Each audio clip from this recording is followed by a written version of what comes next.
कहते भी है पुण्य आत्मा पतित आत्मा, मैं आत्मा हूँ, मेरा यह शरीर है, यह तो कॉमन बात है। तो बाबा ने कहा कि देखो, मूल बात बाप समझाते हैं कि मुझे याद करो। शरीर निर्वाह अर्थ देह अभिमान में तो आना है, देह को खिलाना भी है, देह बिगड़ तो कुछ कर नहीं सकते, लेकिन टू मच में नहीं जाना। कई आत्मा टू मच में होती है, किसी भी चीज में टू मच में जाएगी, उसको समझेगी नहीं सुनेगी और टू मच में जाएगी। समझना नहीं है, कोई समझा रहा है तो समझना भी नहीं है, कोई बता रहा है तो उसका मानना भी नहीं है तब उनका पुरुषार्थ खिसक जाता है पटरी से। कैसे ना ट्रेन पटरी से उतर गई तब वो सही रास्ते से गलत रास्ते पर चला जाता है आत्मा। इसलिए बाबा कहते हैं समझना है, देह को खिलाना भी है, देह बिगड़ तो कुछ कर नहीं सकते। हर जन्म में अपना शरीर निर्वाह करते आते हो, कर्म करते हुए भी अपने मासूक को याद रखना है। उस मासूक का किसी को पूरा पता नहीं है, उस मासूक अथवा बाप से हमको वर्षा मिलना है और उनकी याद से विकर्म विनाश भी होंगे। यह कोई नहीं समझाते हैं। तुम बच्चे अभी नई बातें सुनते हो, तुम जानते हो अभी हमें घर जाने का रास्ता मिला है, अपने घर जाकर फिर राजधानी में आएंगे। बाबा नया मकान बनाते हैं तो जरूर दिल होगी ना कि उस समय जाकर बैठे। अब तुमको रास्ता मिला है जिसको और कोई जानते ही नहीं है। जिद कितने भी यज्ञ तप आदि करते हैं, माथा फोड़ते रहते हैं, सदगति को पा नहीं सकते, क्योंकि उसका रास्ता ही अलग है सदगति का। जो रास्ता वहाँ जाता ही नहीं है ना, उस रास्ते पर कितना भी चलो, आप जहाँ जाना है आप वहाँ नहीं पहुँच सकते। कैसे पहुँचोगे? पता ही नहीं। जो जाता ही नहीं रास्ता, जो जाता है उस पर नहीं जाओगे, जो जाता ही नहीं है उस पे जाओगे, कैसे पहुँचोगे? इसलिए बाबा कहते हैं कितने भी यज्ञ तप आदि करते, माथा फोड़ते रहते हैं, सदगति को पा नहीं सकते, इस दुनिया से उस दुनिया में जा नहीं सकते। यह भी समझना चाहिए। फिर बाबा ने आज कहा कि यह भी समझना चाहिए। शास्त्रों में लाखों वर्ष लिख दिया है, इसीलिए मनुष्य की बुद्धि काम नहीं करती। तुम अच्छी रीति समझ सकते हो। कल की बात है, भारत तो स्वर्ग था, हम आदि सनातन देवी देवता धर्म वाले थे। देवी देवता धर्म बहुत सुख देने वाला है, भारत जैसा सुख कोई भी पा नहीं सकता। स्वर्ग में तो और कोई धर्म वाला जा न सके। हाँ, बाबा का बच्चा बनेगा, पुरुषार्थ करेगा तो अवश्य जाएगा, परंतु बाबा का बच्चा बने बिगर नहीं।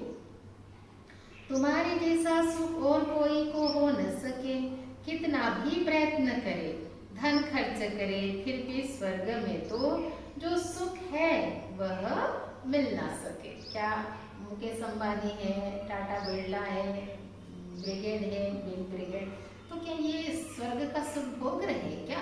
नहीं।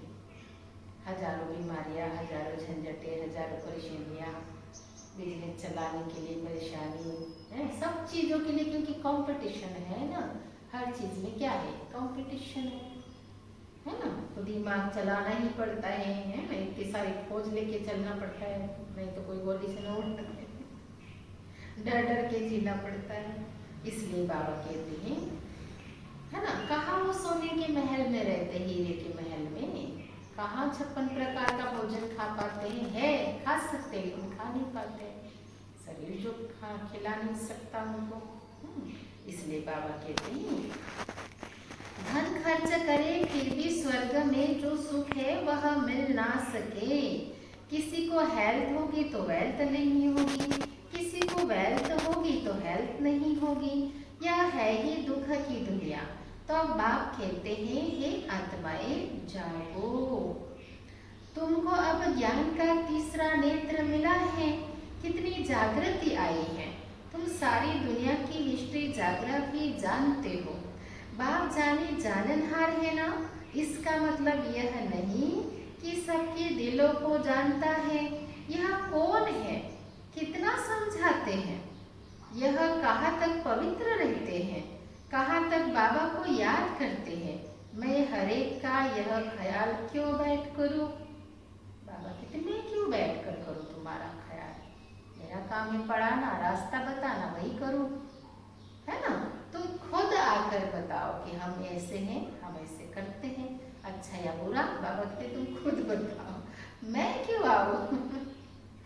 हम तो रास्ता बताते हैं कि तुम आत्माओं को अपने परम पिता परमात्मा को क्या करना है, याद करना है। इस सृष्टि चक्र को बुद्धि में रखना है, देही अभिमानी तो जरूर बनना है। देखो बाबा कहते देखो अपने को आत्मा सोल कॉन्शियस होकर जरूर रहना है। देह अभिमानी बनने के कारण तुम्हारी यह दुर्गति हुई है। अब तुमको बाप को याद करना है, ग्रस्त व्यवहार में रहते कमल फूल समान बनना है, क्योंकि सभी तो सेंटर पे आ नहीं सकते, रह नहीं सकते। चलो बाबा रख भी ले, लेकिन रहने वाले रहे तो ना।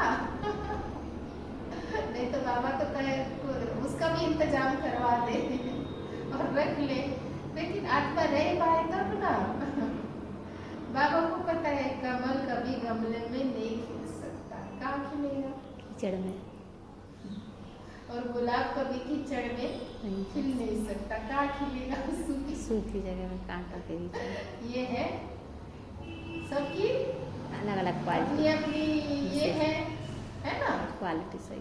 तो जो भी है बाबा कहते हैं ना कि हर एक के उसके अनुसार मौसम होता है ना, वैसे शरीर के कैसे होता है, बादी वाला, ठंडा गर्म वाला, उसके अनुसार उसको चीज दी जाती है, उसका वो करा जाता है ना। तो वैसे बाबा भी तो सर्जन है ना, जानता है आत्माओं को, उस हिसाब से उनको भी वैसे ही एटमॉस्फेयर देकर उनका उद्धार करता है। क्योंकि उनको इधर लाए तो मर जाएंगे, इसको उधर लाए तो मर जाएंगे। मरेंगे कि नहीं?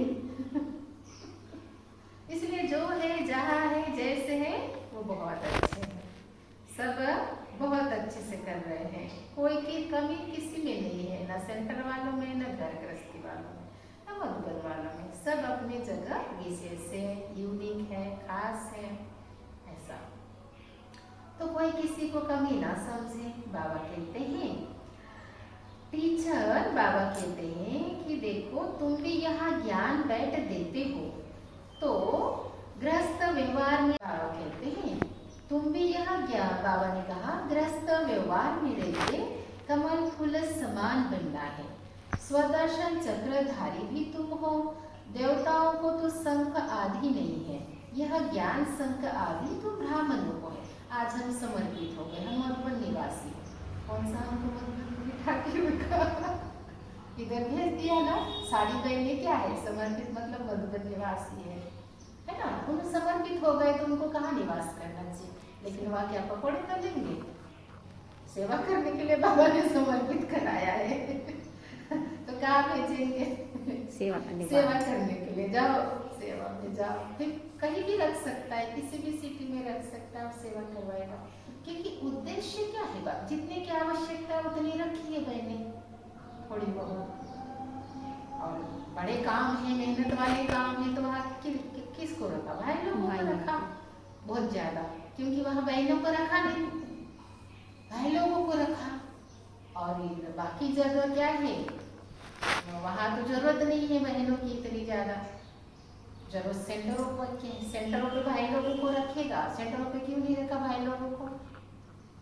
क्योंकि कोई अपने घर की बेटी को, बीवी को भेजेगा नहीं भाई लोगों से सुनने के लिए, क्योंकि हमको हमारी बेटी को भगा के लेके न जाए, कुछ उल्टा सीधा न बहका न दे। और बहनों को उनको पता है ना, और बहनें सहन शक्ति की मूर्त होती है, क्या क्या झंझटें आने वाली है बाबा को पता था। भाई लोग इतनी झंझटें नहीं झेल सकते, बहनें क्या है झेलती है। एक सूत्र में बांधने की कला होती है, विशेषता होती है, ज्ञान होता है, सहन भी कर लेते हैं। भाई लोग इतना, उनके अंदर थोड़ा बचपन से ही थोड़ा ईगो रहता है, वो इतना नहीं कर सकते। इसलिए ऐसा नहीं है उनके बड़े बड़े काम भी करना, ये भी करना है, तो बाबा ने कहाँ रखा? भाई लोग भी चाहिए, सेंटरों पे क्यों नहीं जमा करा? चाहे तो और ज्यादा सेवा हो सकती है, और वो यहाँ से बहनें और भाई लोग बुला के कर सकते हैं, लेकिन वहाँ क्यों रखा है? तो इसके पीछे बहुत सारे रीजन होते हैं, ये गुह्यता की बात है।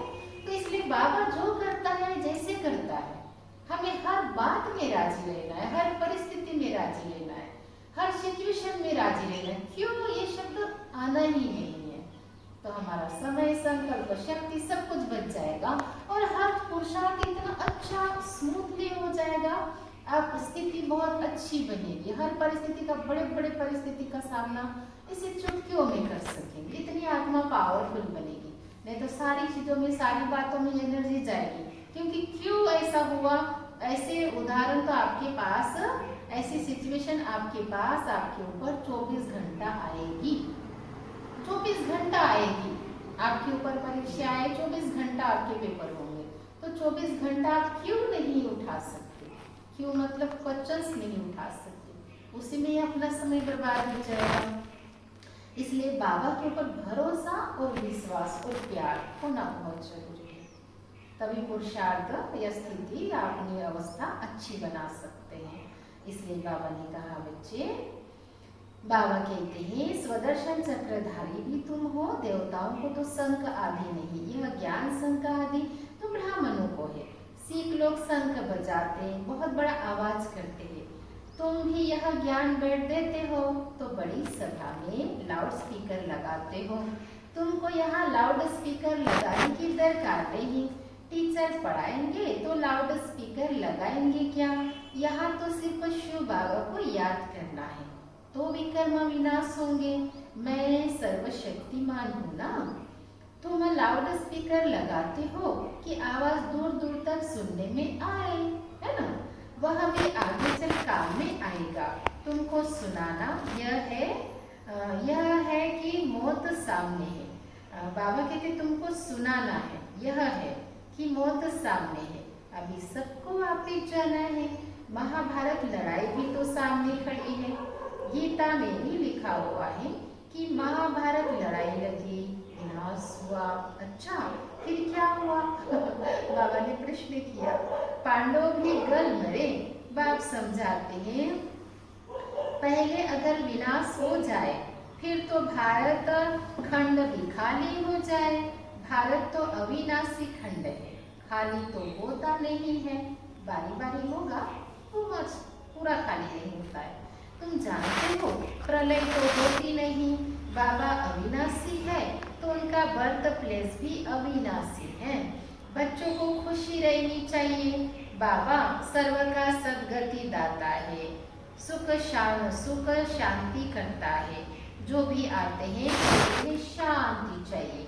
आत्मा को इतनी शांति क्यों याद आती है? बाबा ने आश्चर्य से पूछा, क्यों याद आती है इतनी शांति? हर समय शांति चाहिए, शांति चाहिए। शांति से बैठने दो, शांति से खाने दो, शांति से सोने दो, ऐसे कहते हैं ना। तो बाबा ने